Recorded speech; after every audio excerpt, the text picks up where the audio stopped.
From the darkest reaches of space to the deepest corners of your mind.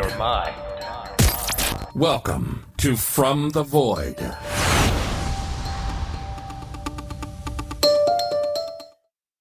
Last time we explored the scientific approach to a creature that's eluded proof for decades.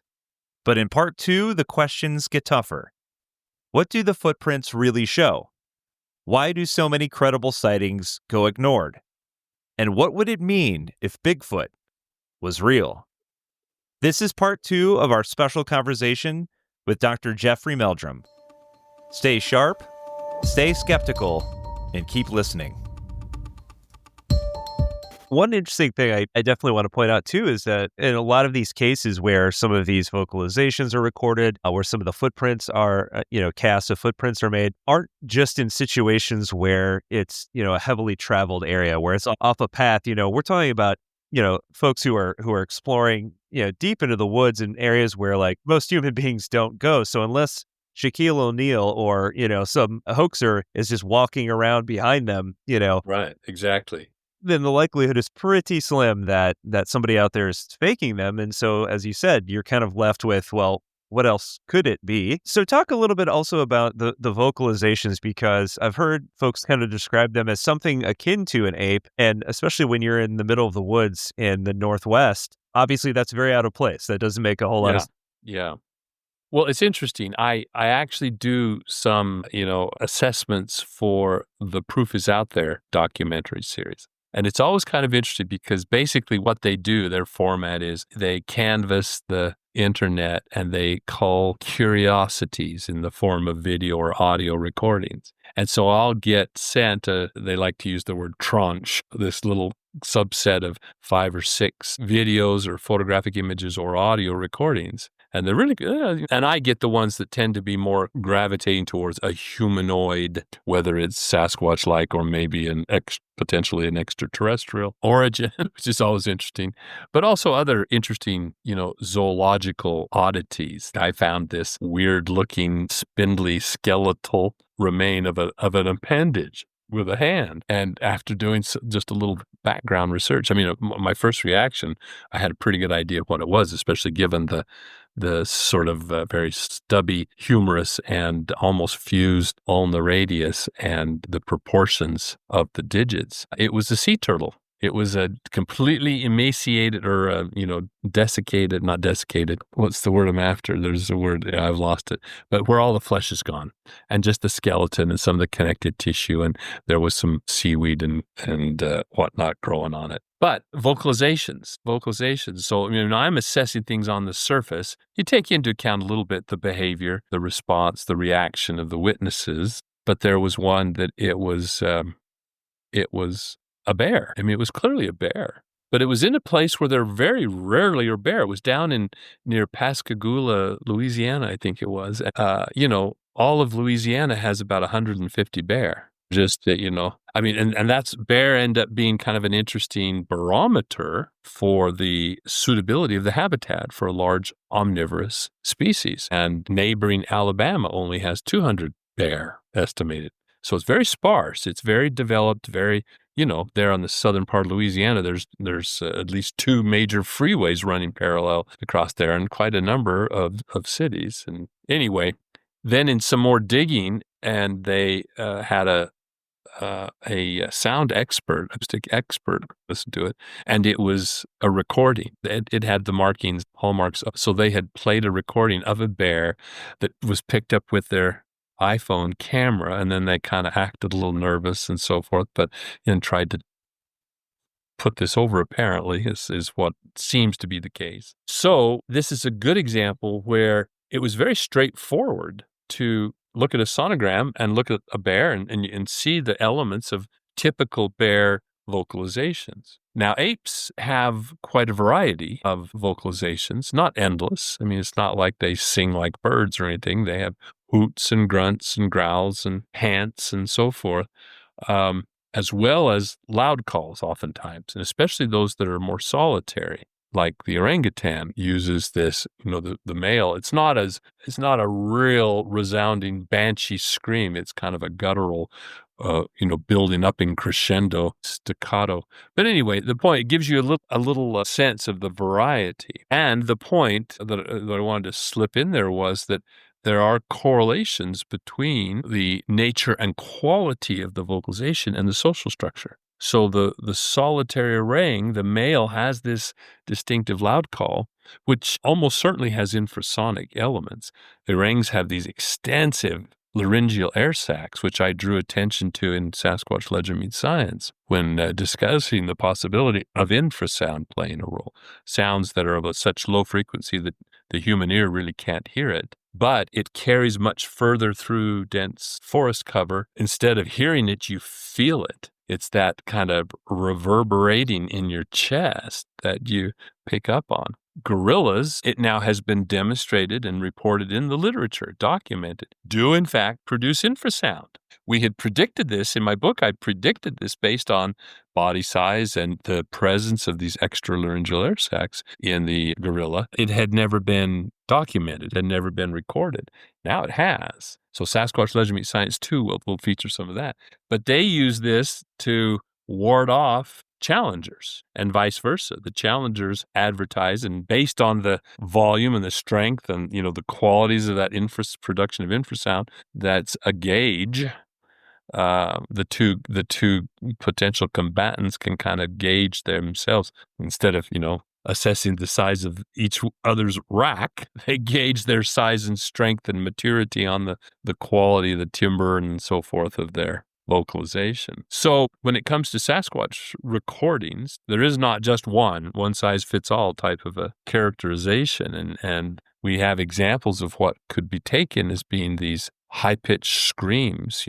Some have described it sounding like a woman being assaulted, to the whoops and hollers that I think are more of just kind of spacing. I mean, I think they're relatively, all the evidence points to them being quite solitary. Almost all of the footprint finds are of single individuals, or what we take to be females with young infants or young adults, subadults rather. Likewise, most sightings are of solitary individuals, except on rare occasions there seem to be either infants involved or maybe a consort pair that's a transient association. And so given that solitary nature, I think there's a lot of spacing and or identification of where they are. They kind of network that way.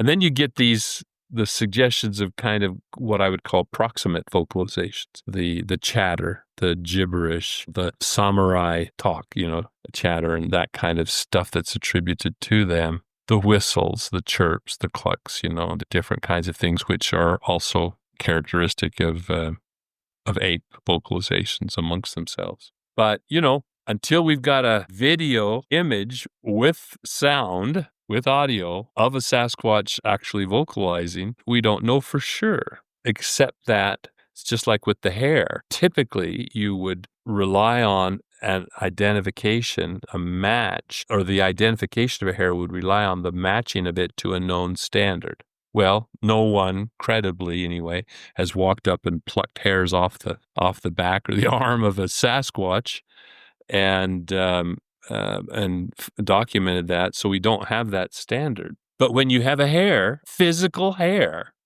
that has human and primate characteristics, basically it's not bare fur, has no evidence of being differentiated guard hairs and underfur, for example. And it doesn't match any of the half a dozen candidates. I mean, you stop and think about it. You've got a 3-4 inch long hair that's relatively parallel sided. It's about the texture of head hair, human hair, about 65 microns. How many animals out there have hair that's in that ballpark of size and texture? There's only a few ungulates and a couple of canids or felids, but we can rule out all the little shrews and bats and rodents and things that have hair that's only 1/4 of an inch, 1/8 of an inch long, and they have very distinctive morphology too. So where's it coming from?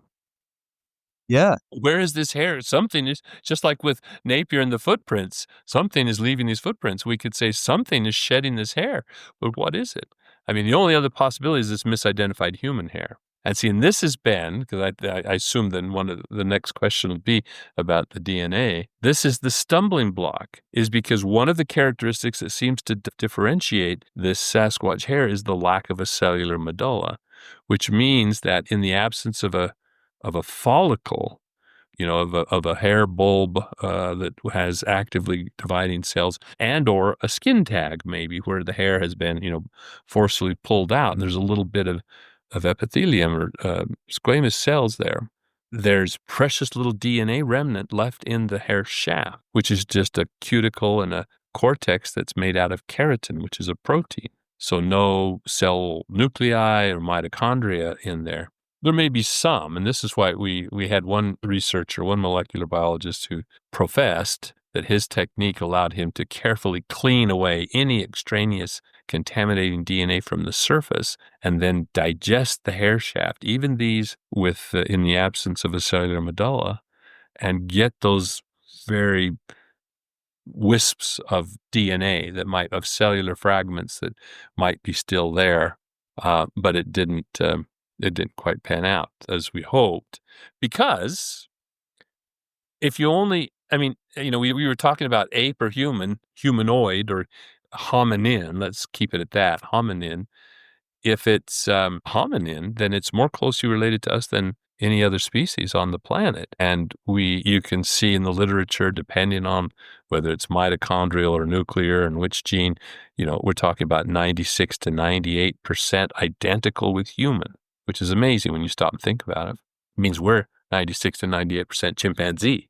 Because we're undifferentiatable on that basis. It's in that, 2 to 4% that, or 4 to 6% that is differentiating. These creatures might be 98, 99, 99.9% identical to us. So if you don't do a very exhaustive sequence analysis, you might miss those very rare markers that differentiate us from them. And, one of my colleagues brought up a really great idea, and it's just kind of sat there because while it sounded great at first, we were missing something. And that was, he says, you keep talking about DNA sequence. Humans are very different from the other apes in that our chromosome number is different. The karyotype, the chromosomal arrangement and number count is distinct between us and the apes. We've fused one of the pairs of chromosomes, one of the most distinct, but there's all sorts of inversions and translocations and so forth.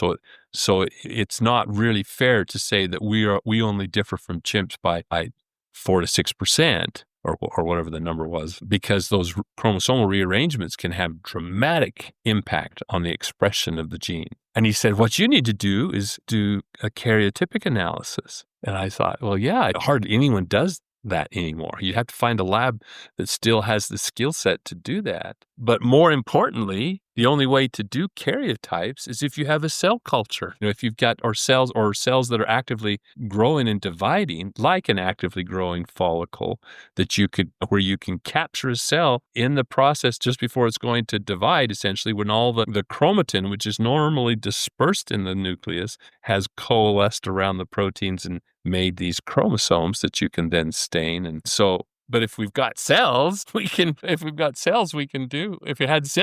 clone one, and then see what the result was. So anyway, that's the roadblock we're up against when on those rare occasions they have gotten DNA from hair and they have done just a cursory analysis of just a few thousand bases probably, or looked for a few markers, invariably has come back as human. And the conclusion is it was mishandled and contaminated, or it simply is a human hair, which is also another primate and bears some resemblances. And, people don't realize that hair will persist in the environment for a long time. So just because a hair is found in the woods, even in apparent association with a sighting, credible sighting, doesn't mean it came from the thing you saw. It may have been there for months and months when the last human that walked by there, shed hair, reached up and scratched their head, or had a twig brush against their hair, So the fourth or the third possibility, there's a fourth one too. We won't go into that. That's too long. But the third possibility is simply you haven't sequenced enough.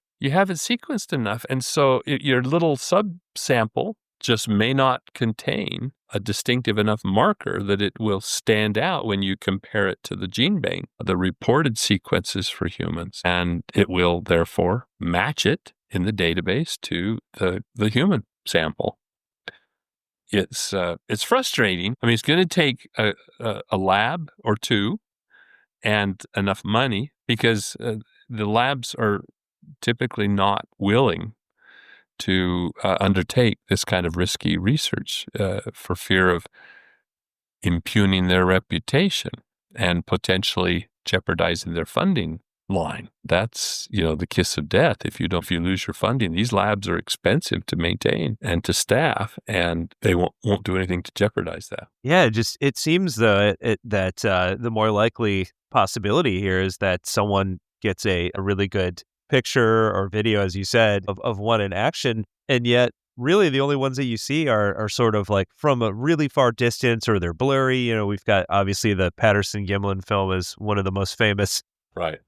That's been kind of debated over the decades. Why is it, do you think, that it's been so difficult for us to catch one on camera or that sort of thing?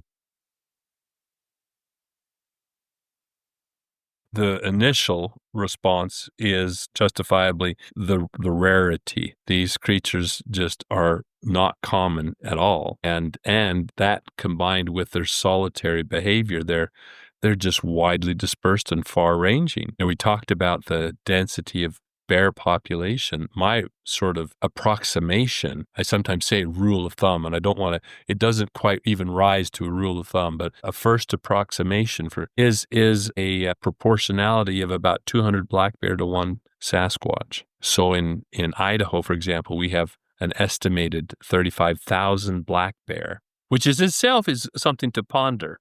35,000 black bear, and yet when you talk to outdoorsmen and hunters, fishermen, whatever, the number of bear encounters in their lifetime could probably be counted on one hand. I mean, unless they visit Yellowstone National Park frequently. And even then, you can go, I mean, we live in the shadow of Yellowstone, and my wife and I spend a lot of time up there. Well, the winter time, obviously, most of the bears still hibernate, even given the hot springs and geothermal features. Even with that, regular visiting to that national park, where they're quite habituated to humans and so on, I've only seen a black bear probably twice, seen 1 grizzly bear. And so with that in mind, 35,000 black bear would equate to 175 Sasquatch. In the entire state of Idaho, which has as much roadless area as any other state in the lower 48. And so that's the first thing is the rarity. Second is, despite, what you see with people whipping their phones out and capturing, everything you can imagine, if it's indeed spontaneous, on their cell phone. There are a lot of people who aren't so adept, myself included, late to the game here. But boy, it takes me a little bit to get that phone turned on. and so the point is that a lot of us are lousy photographers. Plus, and that's under the best of conditions. If you actually see and are aware of an encounter with a Sasquatch, a lot of people just wouldn't have the composure. I mean, to even think about, this kind of happened to me when that event I described, encountering or witnessing rather, these footprints. I had made just prior that weekend, had made a visit to Dr. Krantz's lab, and with a big, in those days, the big shoulder-held VHS camcorder, documented a bunch of the casts that he had in his lab. I had that camera in a case behind the bench seat of my brother's pickup truck that we were traveling in. When we got out there to the scene, I was snapping pictures like crazy, but I totally forgot that I had this video camera, and I could have videotaped myself and my brother and Paul Freeman narrating what he had found and the circumstance. I could have videoed the whole line, step by step. Because all sorts of things I could have done. Completely forgot that it was there. So the point simply being that under those circumstances. Now, a lot of the pictures otherwise are photobombs. The photographer has no clue that there was something in the picture, and they don't realize it until later, after the fact, or during, when they're taking the picture of something else, and suddenly the rock stands up and walks out of shot, and they don't realize what has just happened. Quality the composure factor, the rarity of these encounters. I think all those things have combined. Now, what about the game cams, the trail cameras? Well, there's a growing literature now and some really interesting published studies that have documented even with specifically calculated tests to try to determine how much awareness these species seem to exhibit about the cameras. So you have to realize these animals are very attuned. I mean, we're very attuned. If someone left a box, well, if someone leaves a box on your porch, you notice it. If the flag on your mailbox is up or down, if you walked into your house and there's a spot where you always keep your keys and so forth, and you go in there and suddenly there's a tray that wasn't there before, I mean, you notice those things even subconsciously. These animals are just the same. These are our paths. These are part of their daily routines in many cases, and they are aware of things, and when things are different, even a well-camouflaged and a descented camera. I mean, now they've documented these animals immediately notice and beeline right over, sit there, look at the camera up close, like that. There's one with the chimps, this band of chimps, and obviously it was a well-hidden camera, but boom, just one chimp immediately makes eye contact with the camera, and then a couple more, and they come walking right up, and they're poking and jabbing. And so something as savvy as a Sasquatch, smarter than your average bear, whether it's the novelty that we mentioned, or light leakage, whether it's some audio that's imperceptible to us, whether it's a scent that despite efforts, and not everyone does, go to great lengths to cover up the scent, or other disturbance, they're going to pick up on it. I talked, and I think I discussed this in my book. It's been a while. I've got to go back, but in doing some of my research, there was a great article by this wildlife photographer who had gained quite a lot of notoriety for the remarkable photographic images he would capture of these very rare and elusive animals. And so I wanted to pick his brain to get his perspective on this question of why are the trail cameras? And he said, it doesn't surprise me at all. If Sasquatch, he didn't say he was convinced, but he said, if Sasquatch exists, he said, when I set up, he said, it'll take me days. First, days and days of scouting out to see where these animals are, other signed footprints and scat and so forth, pick out a trail, a bottleneck, something just right. And then I'll scope it out, and I'll lay out and design and figure out. And then I go to great lengths to descent, leave everything for a few days and then set everything up, and it's hidden. And he said, then, I've got these tiny odds of happening to capture. He said, I've been just really lucky in getting a few really good pictures. But he said, the fact that you haven't captured an image of a Sasquatch on a trail camera doesn't surprise me at all. So same thing, I got Dr. George Schaller wrote the foreword to my book. And he kept kind of pushing me, encouraging me. He said, you need to do a camera trap study. And he said, I have students who use camera traps over in the Middle East. They were looking for Asian cheetahs, very rare species. And he said this student, put out hundreds of cameras all year long for like 3 years. And of all of that, he got one confirming picture that, yes, indeed, there were these cheetahs there. And that was a huge success. He said, so you need to get some graduate students and do, he said, obviously you can't do it as a search for Sasquatch. So it would be doing a photo survey of rare and elusive species in the Pacific Northwest and their distribution. And I said, well, you really think that's going to fool anyone? I said, I'm not a field biologist. I'm not a, population geneticist or anything like under which I could, under which guise I could hide the purpose of this. I mean, it would be obvious to anyone, he's looking for Sasquatch. And then this poor student has committed academic harry-carry at the very onset of his or her career. So I just could not do that. He finally relented and said, yeah, I can see that. Yeah, you're probably right.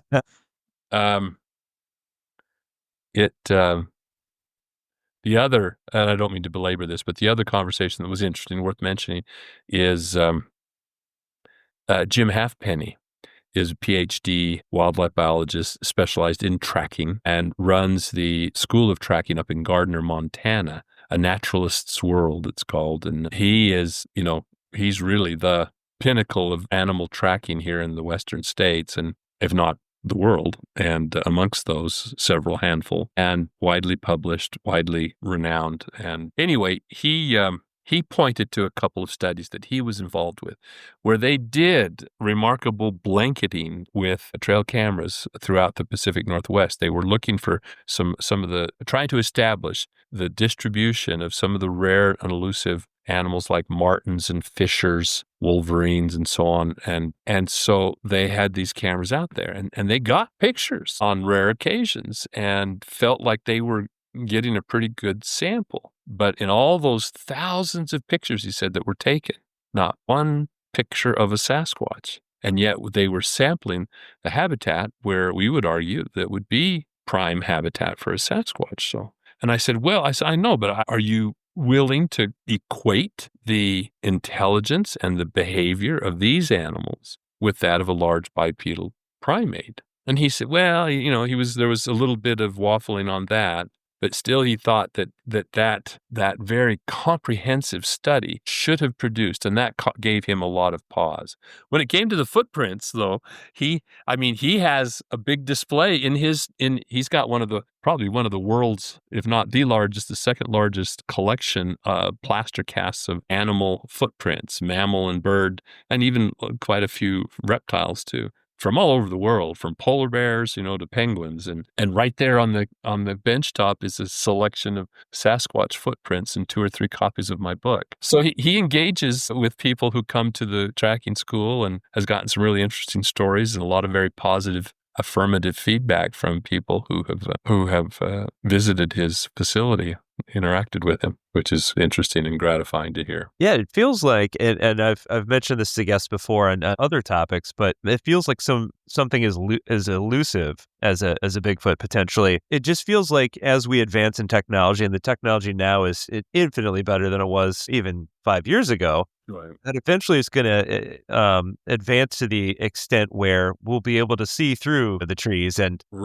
sort of parse out what is native and what is unusual. Well, and I think we're very close because not long ago, I had conversations with some technicians who produce LiDAR-equipped drones. And of course, everyone, if they don't know immediately what LiDAR is, if you just think about the stories of these planes flying over with the radar, LiDAR is a form of radar, to scan through the jungles of Central America, identifying all these roads and pyramids and ramparts and just this, these tremendous constructions just all over the place. Anyway, the point is that it can peer right through and see the surface of the ground and things upon it. I asked him, are we to the point yet where we can differentiate different animals? I mean, could I, and I was quite frank with him. I said, I'm looking for Sasquatch. Can we differentiate Sasquatch from a bear or a moose yet?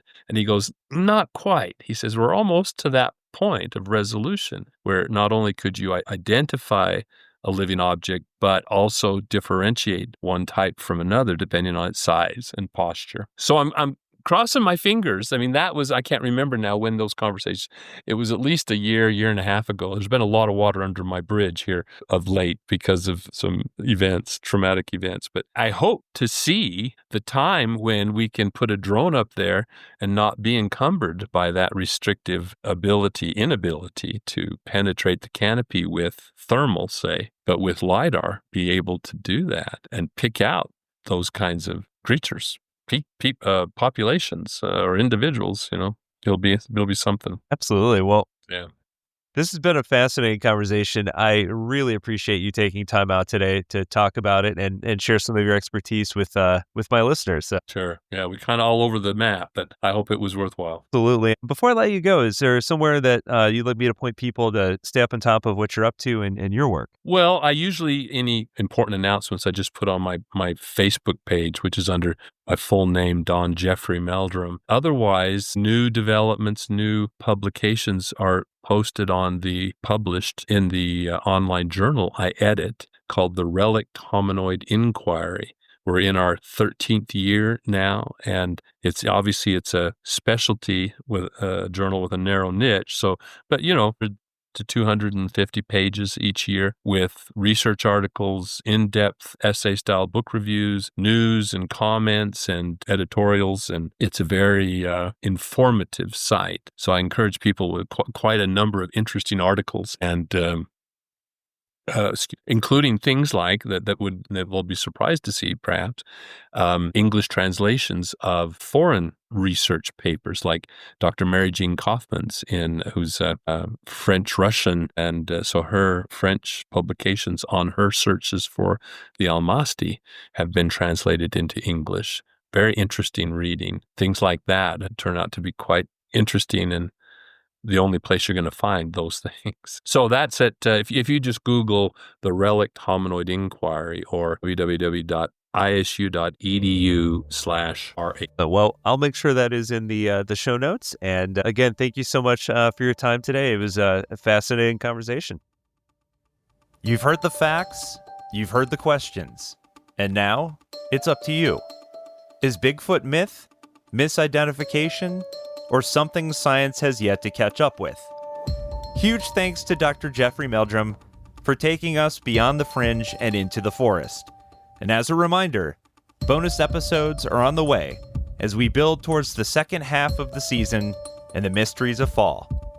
Until then, keep your eyes open, and whatever you do, don't look away from the void.